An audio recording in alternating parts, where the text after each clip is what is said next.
Credit cards have a bad reputation, and honestly, some of that reputation is deserved. If you carry a balance, miss payments, or spend more just because the money doesn't leave your checking account immediately, credit cards can become very expensive very quickly. But when you use them carefully, pay the statement balance in full, and avoid spending money you would have not spent anyways, credit cards can also give you cashback, purchase protections, travel benefits, and other perks. So in this video, I'm going to break down my current credit card strategy as a 21-year-old, explain why I chose each credit card, and talk about what I may add next. Before choosing a credit card, I think the first question should be, what do you actually need the card for? Are you trying to build credit, earn cash back, and get a sign-on bonus? Finance a purchase with 0% introduction APR? Or are you looking for travel benefits?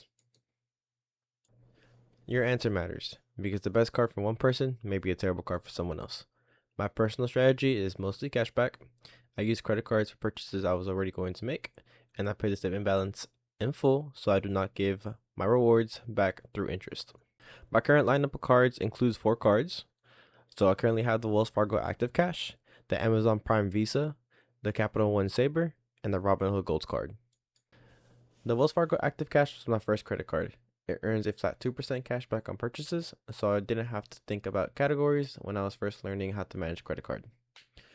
2% may not sound exciting, but a simple catch-all card can be useful because it rewards almost every purchase. At one point, I was earning around 50 to 60 a month in rewards from purchases I was already going to make. My card also came with a 0% interest for 12 months. I still paid it in full, but the introductory rate gave me some extra breathing room while I learned how billing cycles, statement balances, and due dates work. Following up with my next card, which is the Amazon Prime Visa. The card itself does not have annual fees, but you need an eligible Amazon Prime membership to receive the full rewards. Because I already paid for Prime and use Amazon regularly, the card made sense for me. It earns 5% back at Amazon and Whole Foods, plus 5% when I book any travel through Chase Travel for Prime members. It also earns 2% in several everyday categories, including gas stations, restaurant, and local transit and commuting. But since I already have the active cash, I solely use this card for Amazon purchases. I don't treat the requirement of Prime as an annual fee because I was already using Prime for shipping and other benefits. But if someone only bought Prime to qualify for the card, they should include that membership cost when deciding whether the card is worth it. I also received a welcome bonus when I opened it. Welcome offers change, so I would show the exact offer I received on the screen and remind viewers to check the current offer before applying. And my third card on the list is the Capital One Sabre, which was a more strategic card for me. I wanted stronger rewards on groceries at the time, and I also had a larger insurance payment coming up. At the time, the welcome offer required you to spend $500 in the first 3 months to earn $200 cash back. Because my 6 months insurance premium was already coming up and it was totaling to be around $1,500 to $1,600, I could meet the requirement with a planned expense instead of buying random things just to earn a bonus. That is the right way to use a sign-up bonus. Line it up with your spending. That way you're not making any extra purchases that you don't have to make and you're not wasting more money. A $200 bonus is not a win if you pay hundreds of dollars in interest afterwards. One thing I do like to note on this card was this was my first Capital One card. I've never really experienced Capital One, and their app is beautiful. I love how the app is managed, how you can select different card numbers and open up different card numbers for one-time purchases. I've never experienced an app that cleanly. So if you do care about UI a lot on your banking apps, this one is a real contender.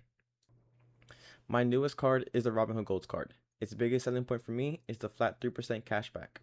A simple 3% rate can replace several category cards for someone who values convenience.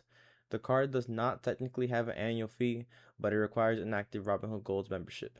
The membership currently costs $5 per month or $50 per year when paid annually, so I include that cost when calculating the value. On the screen, you'll see all the benefits of having Robinhood Golds, but the main perk that makes Robinhood Gold especially interesting for me is the IRA contribution match. Gold members can receive a 3% match on eligible annual IRA contributions. The 2026 IRA contribution limit is $7,500 for someone under the age of 50.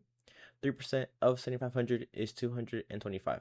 So if I contribute the full amount and qualify for the full match, that one benefit alone would be worth $225 before considering the credit card rewards and other gold benefits.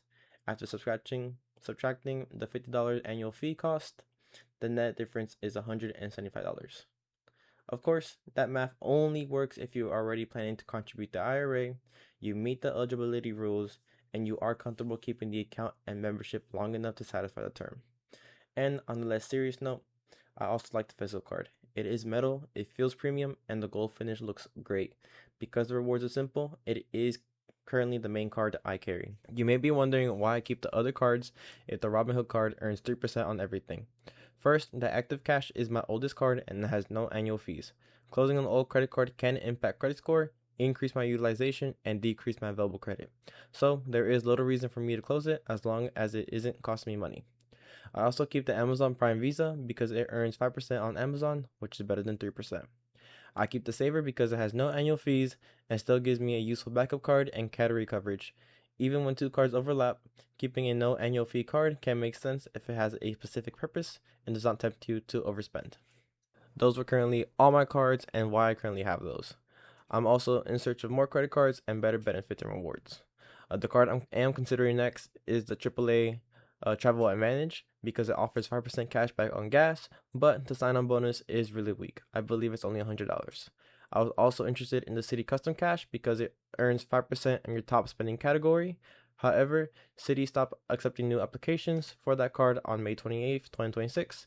I have heard on Reddit people opening other Citibank credit cards and doing a product conversion to Custom Cash. So I do want to try this loophole out before they close it out. I will probably wait until another large payment plan, so probably until my next insurance payment, so I can meet the welcome bonus requirement, and I don't have to spend more just to obtain the sign-on bonus. That is my current credit card strategy. The biggest lesson I have learned is that rewards only matter if you avoid interest, late fees, and unnecessary spending. I plan to make separate videos going deeper into each card, including the application experience, the rewards, the drawbacks, and who I think each card is best for. Let me know in the comments what card you use for gas, and tell me whether you prefer a simple one card setup or a full cashback rotation. Thank you for listening to me talk about credit cards. Subscribe if this helped you, and I will see you next video. Thank you very much.